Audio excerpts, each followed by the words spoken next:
I'm Dzenana Varesanovic. I'm a solutions engineer at Atlassian, and today I'm here to talk to you about our system of work.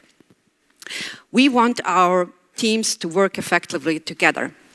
So today I will talk about how Atlassian sees teamwork, what are some of interesting practices that we can implement, and also how Atlassian sees the future of teamwork.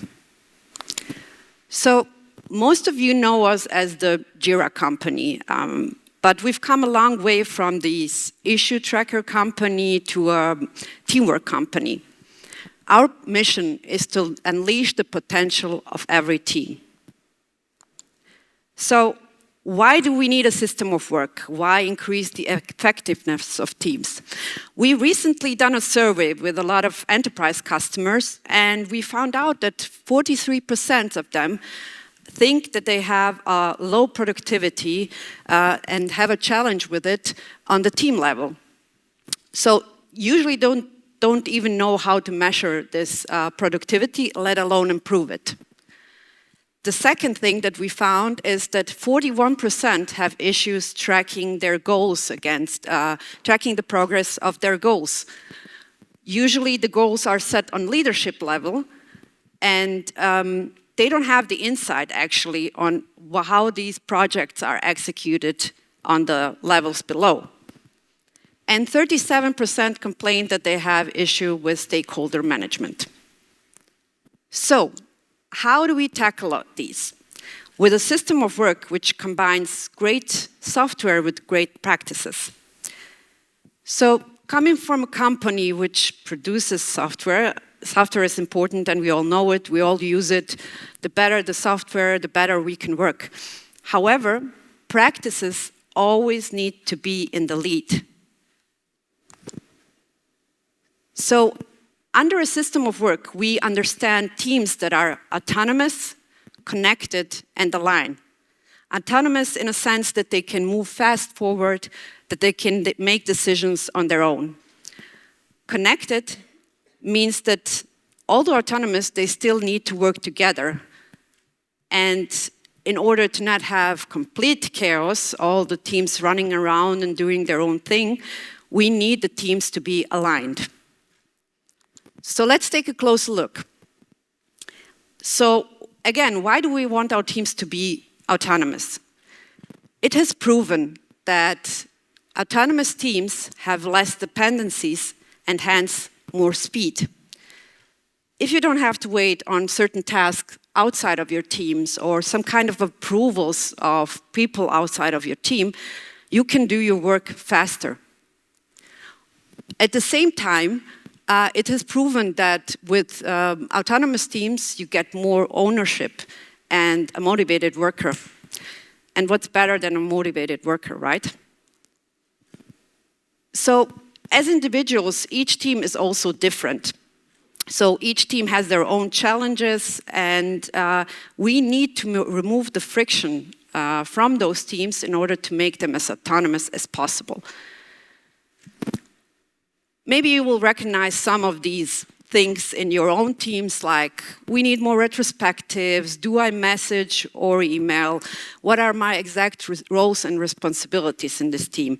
Or one of my favorites, we have too many meetings. What do we do?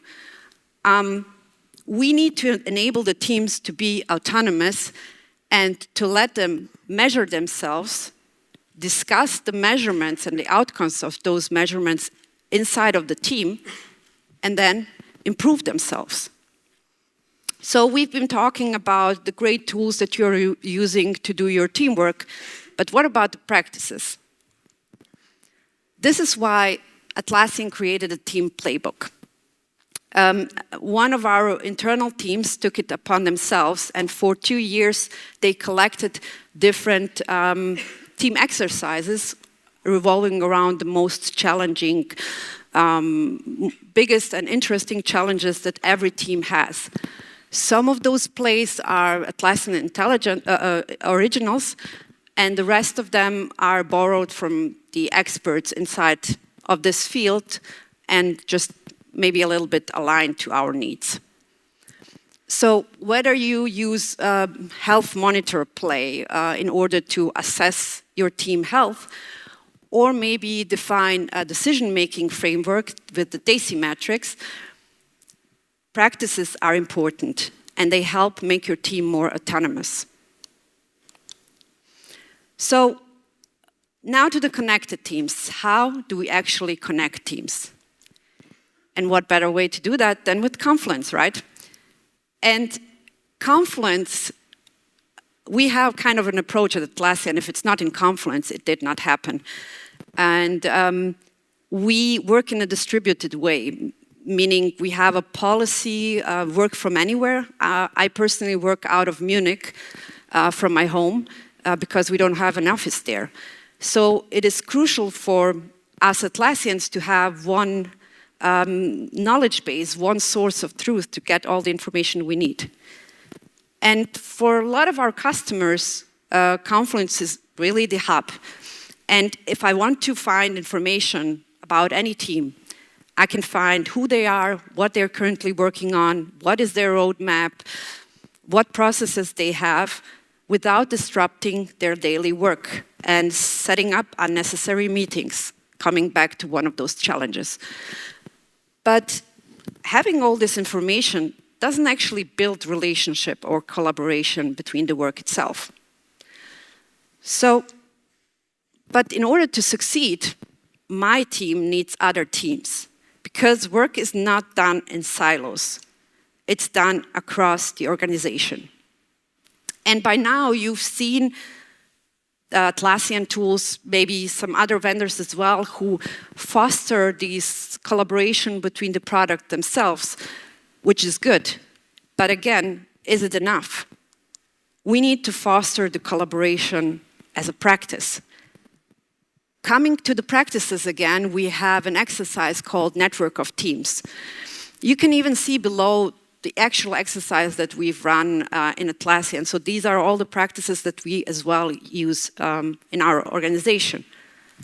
For that, you need a simple whiteboard, piece of paper, or as we prefer, whiteboards in Confluence, where you already have a template for that. And how does this play or exercise work? You have a radar view. In the center, you have your own team. And around them, you place all the teams that you are collaborating or should collaborate with. And as a team, you define, okay, these are very important for us, for our success, so you put them closer to the center. And then together, you finally select the 5 most important teams that you have in your organization that you need to work with in order to reach your goals. And then you can indicate the relationship you have with those teams with a line, whether it's green light for everything is great, yellow one, the relationship could be a bit better, or red, so you have a really bad relationship with them or no relationship at all. So this simple exercise can be very eye-opening. As mentioned, we run it ourselves, and indicate where you can improve yourself, where you can improve the collaboration between your teams. And this is a great example how practices and tools can come together. So you can do all this in Confluence, for example, by using these practices. So this is how we connect the teams. And then we need to align those teams. Coming again to an example that we have in our own organization. Currently, as we speak, we have over 6,000 running projects at Atlassian. And under a project, we understand 2 people or more that work on something longer than 2 weeks. And every project at Atlassian needs to answer the following questions. What are you doing? Why are you doing it? Who is leading it? And how do you judge success? When we first started this, before we moved everything into Atlas and trying to align our project that we have internally, half of our project could not answer those simple 4 questions. And that is wrong, because you need to have a reason why you're doing this project. And also another practice that we have through the help of the tool is that our project owners need to provide an update on the project every Friday. So they have 280 characters and go. You need to go be short, concise. You just need to inform everyone who is following this what's happening with what's the status of the project, what's happening. You can, of course, introduce rich content like pictures, videos, provide additional information, but for the status update, it's just short to let you know is everything green or not. And this helps us a lot because on Monday mornings, I get my summary view of what happened that week, where I'm standing with all the projects that I'm following because they're important for my work. But here we talk about the alignment of the projects. We are talking, which is nice, you can be aligned on the project level, you know what's going on, who's working on it. But what about the goals? Goals are set on the leadership level. And every project should be attached to a goal. So this is not always easy. We are sometimes struggling with this ourselves. But it is important that if you are working on a project, that you know why you are doing this, how it is contributing to the overall company strategy and what you're trying to achieve.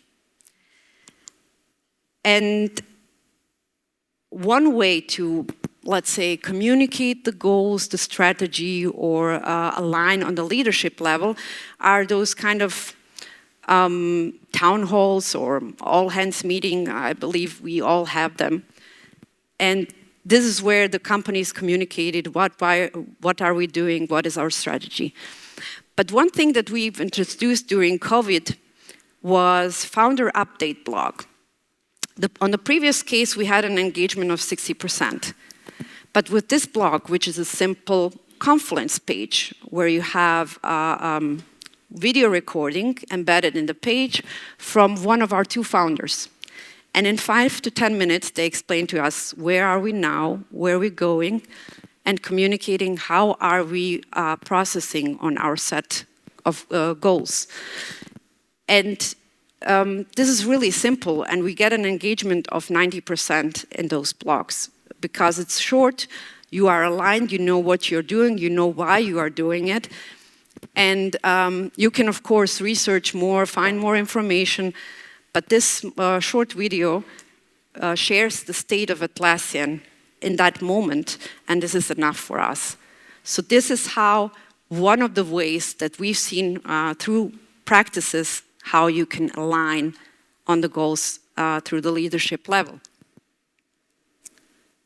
So, coming back on the top challenges that we've found.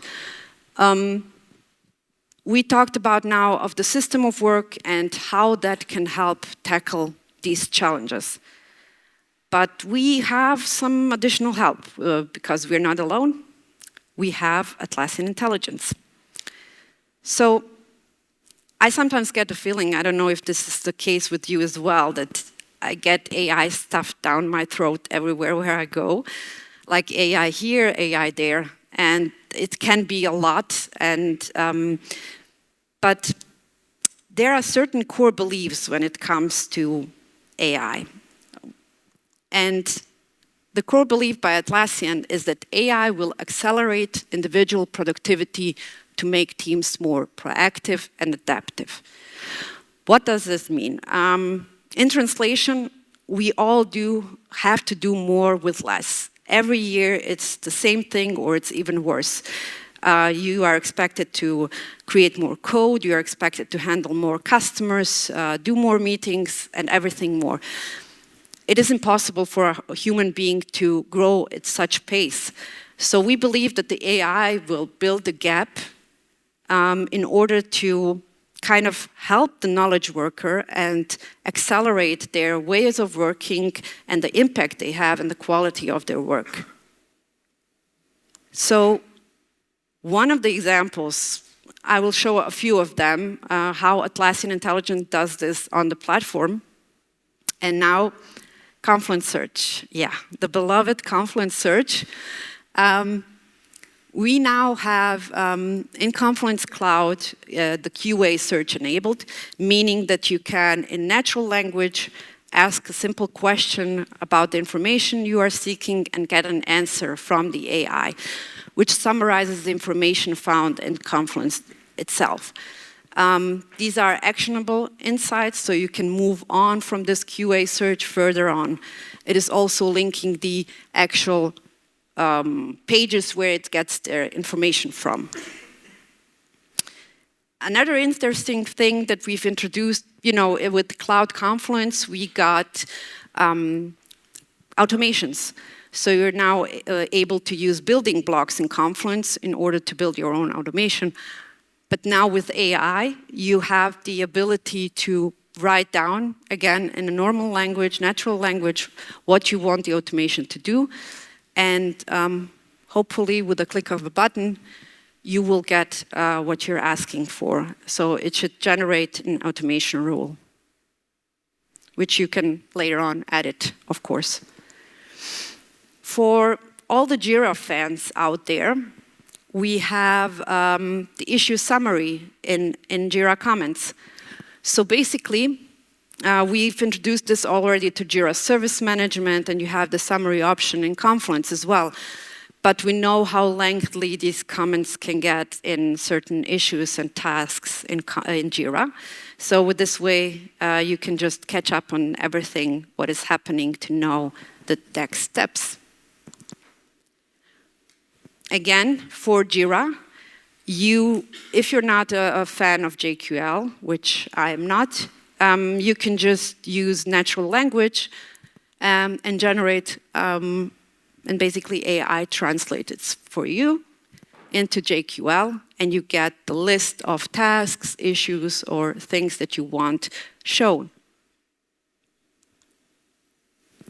And I think this one is fairly new, is the code review option in Bitbucket, which can help you during the reviews to review the code changes done in the pull requests and the differences with the help of AI. So AI makes a suggestion how to implement those, what changes to do, and also provides a summary to the actual reviewer.